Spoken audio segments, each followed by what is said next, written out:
Selamat pagi buat seluruh siswa. Mudah-mudahan dalam keadaan sehat, tetap semangat belajar secara daring ya. Untuk pertemuan pagi hari ini, kita akan melanjutkan posting ke buku besar. Oke, seperti yang sudah Ibu jelaskan di audio yang sudah Ibu kirim, Ibu hanya membahas tentang contoh bagaimana memposting dari jurnal umum ke buku besar. Ya, mudah-mudahan nanti dengan penyampaian Ibu dari jurnal umum diposting ke buku besar, siswa-siswi semakin paham dan dapat melakukan sendiri nanti posting ke buku besar sesuai dengan jurnal yang sudah Ibu berikan latihan. Oke, untuk menghemat waktu, baiklah kita langsung ke contoh. Oke, kita akan melakukan posting dari jurnal umum ke buku besar. Nah, di sini sudah ada sebuah jurnal. Ibu ambil dari top dekorasi jurnal umum tahun 2020. Pertanyaannya adalah bagaimana sih caranya kita memindahkan seluruh akun yang ada dalam jurnal ke buku besar? Ya, buku besar seperti yang sudah ada di materi sebelumnya, bahwa bentuk buku besar itu ada yang bentuk T, ada yang bentuk 3 kolom, 4 kolom. Nah, yang pagi hari ini kita akan bahas yang atau praktekkan yang bentuk 3 kolom. 3 kolom maksudnya yang mana? Nah, di sini sudah coba Ibu kerjakan. 3 kolom itu artinya saldo, kredit, debit. Artinya 3 kolom ini, satu, ini kolom pertama, kolom kedua, kolom ketiga. Nah, bagaimanakah cara mempostingnya? Pertama sekali adalah ingat bahwa urutan daripada akun yang ada akuntansi itu ada 5. Masih ingat kan? Yaitu harta, utang, modal, pendapatan, dan beban. Nah, sekarang harta. Kalau kita memposting harus kita urutkan sesuai dengan urutan yang Ibu sebutkan tadi. Ya, kita mulai dari harta. Ya. Nah, pertama sekali harta, kita mulai dari harta lancar. Yang paling liquid biasanya kas ya. Ini ada kas. Jadi cara kita memposting adalah kita hitung dulu nih supaya kita nanti bisa membuat kolom row-nya ya. Row-nya itu atau barisnya berapa. Kita hitung berapakah yang ada akun kas. Ya. Ada tanggal 1, tanggal 2, tanggal 3. Kemudian kalian perhatikan di sana tanggal 4, tanggal 5, tanggal 6, tanggal 8, tanggal 12, 15, 18, 20, 23, 26, 28, dan 30. Berarti sebanyak itulah nanti baris yang akan kita buat ya. Jadi kalau sudah tahu berapa banyak yang harus kita posting, sebanyak itulah kita buat nanti row-nya atau barisnya. 1, 2, 3, 4, 5, 6, 7, 8, 9, 10, 11, 12, 13, 14. Tadi ada 14 yang namanya si kas.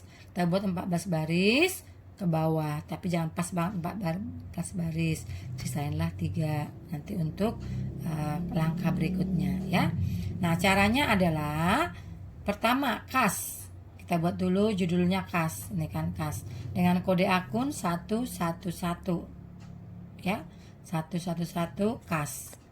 Nah, semua yang ada akun kas di dalam jurnal umum ini harus kita pindahkan ke buku besar kas. Contoh, nih tanggal 1 ada kas kan? Nah, kasnya sebelah mana nih? Debit. Nah, kalau kita posting kita buat dulu sama tanggal 1. Oke, ini tanggal 1. Keterangannya apa? Investasi. Kita tuliskan investasi di sini. Kemudian ref. Ref ini tempat mencatat bahwa jurnal umum ini diambil dari halaman berapa. Kebetulan ini satu halaman saja, jadi kita buat jurnal umum halaman 1. Kalau misalnya perusahaannya besar, banyak transaksi, mungkin bisa sampai 10 halaman, 20 halaman, dan seterusnya, tergantung banyaknya transaksi. Kebetulan contoh ini hanya satu halaman, jadi semua referensinya kita buat nanti JU1, jurnal umum halaman 1. Kemudian debit.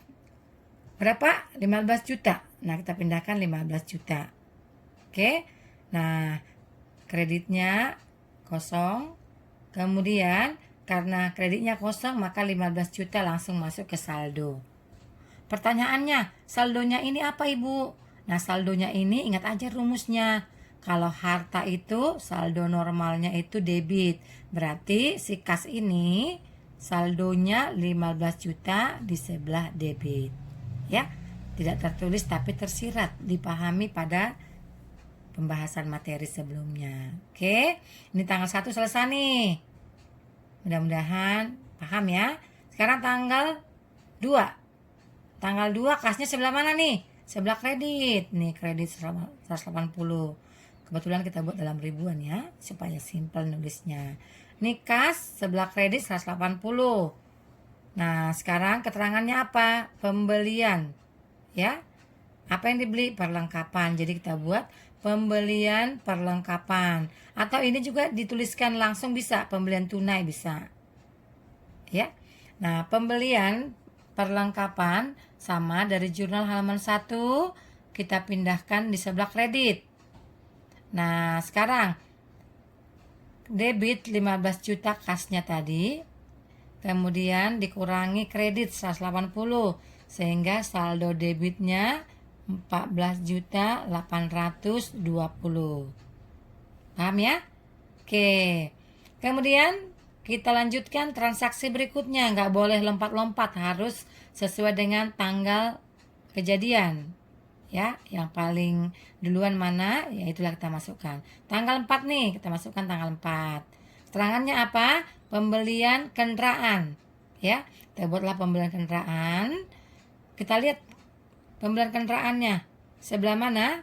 Nah, tanggal 4 ini dia secara angsuran dan tunai. Berarti ada kasnya ini 800.000. Nah, kita masukkan ke sini kasnya di sebelah kredit 800. Ya, tadi dengan 800. Jadi menjadi 14.020.000. Demikian juga tanggal 5. Tanggal 6 sama-sama kredit ya, masukkan kredit. Tanggal 5, tanggal 6. Kemudian tanggal 8. Kita cek tanggal 8 nih. Ya. Tanggal 8 itu di sebelah mana nih? Debit. Nih, 700. Kita lihat tanggal 8, keterangannya juga sama. Ada pendapatan jasa sama halaman jurnalnya, masukkan debit. Tadi saldonya 11.300 tambah 700. Jadi berapa? 12.220. Intinya adalah bahwa kalau kita memasukkannya ke sebelah debit berarti menambah kas. Kalau sebelah kredit berarti mengurangi kas. Ya. Tanggal 12 kita perhatikan, ya. Tanggal 12 itu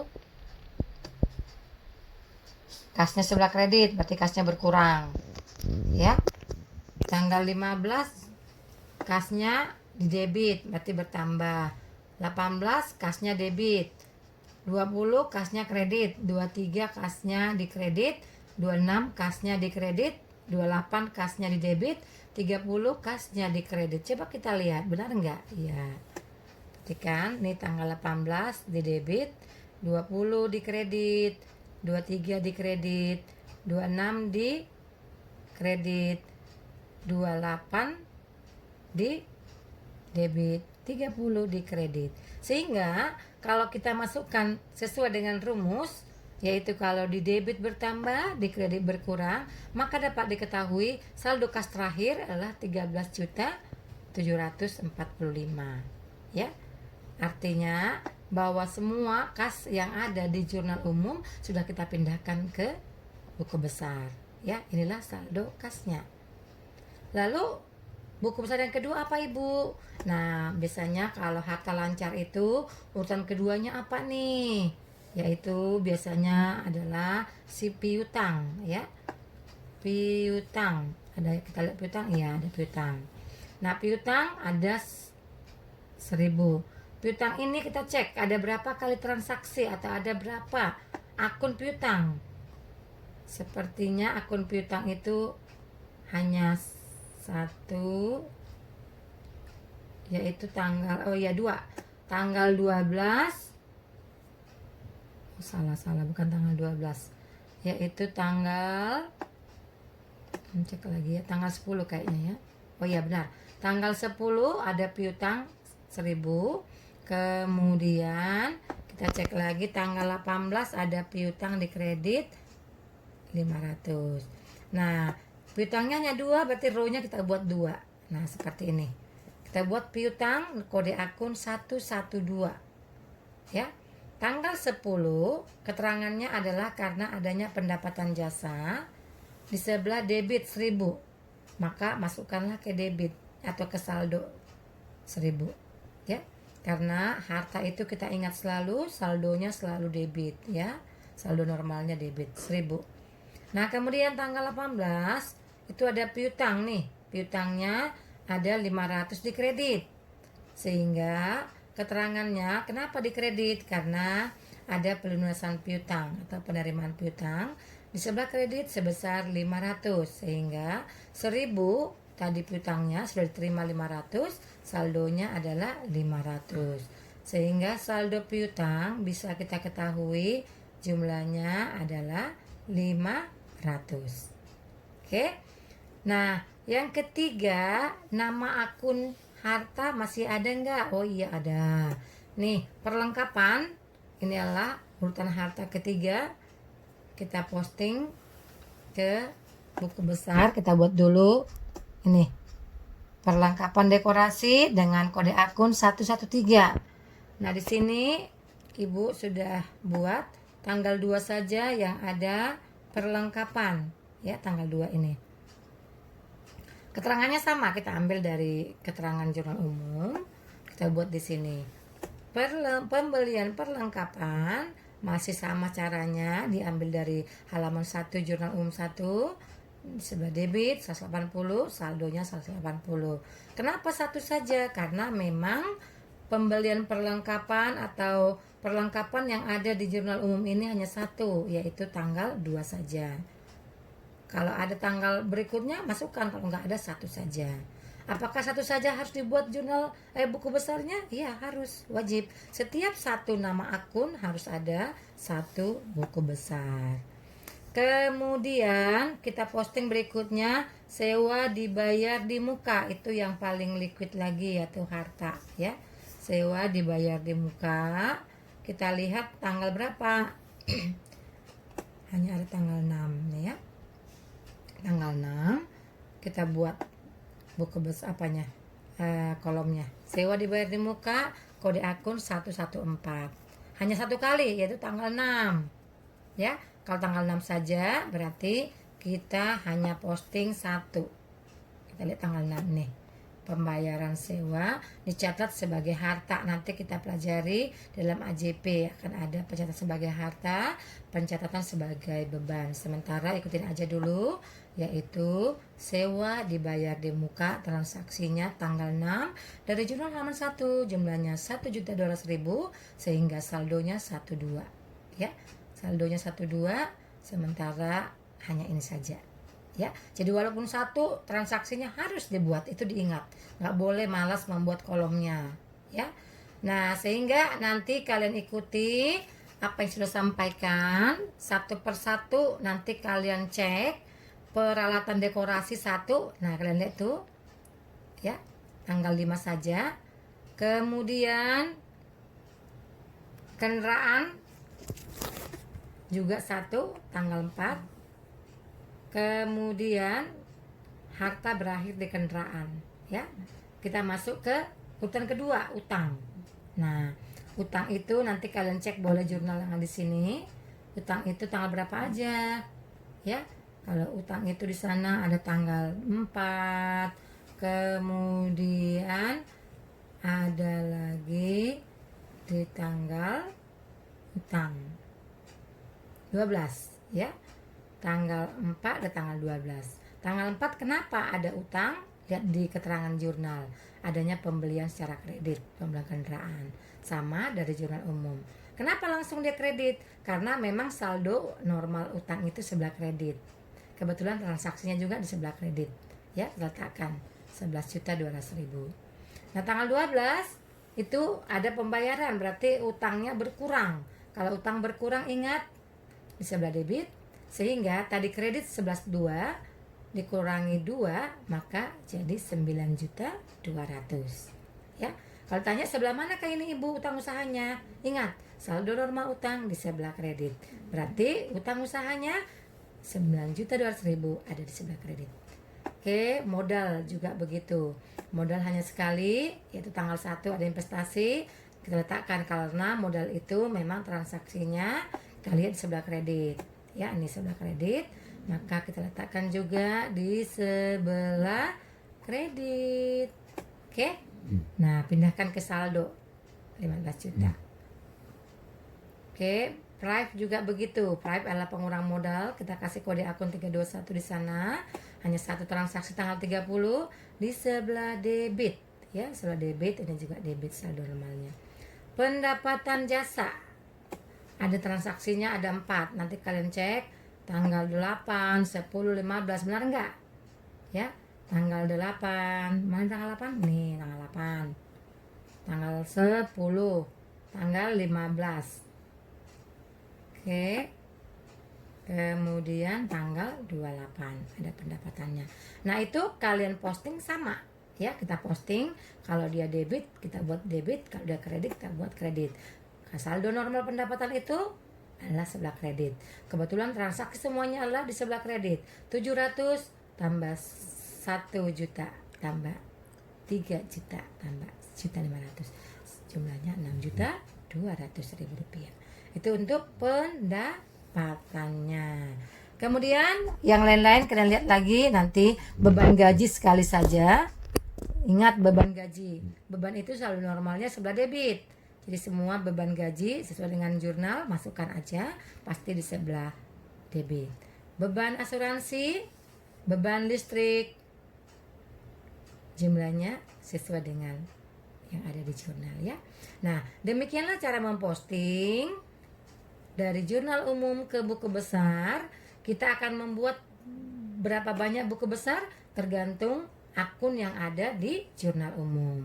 Nah, kalau kalian nanti memposting dari jurnal umum yang kalian buat itu akan berbeda jumlahnya, ya, tergantung transaksi yang ada di sebuah perusahaan.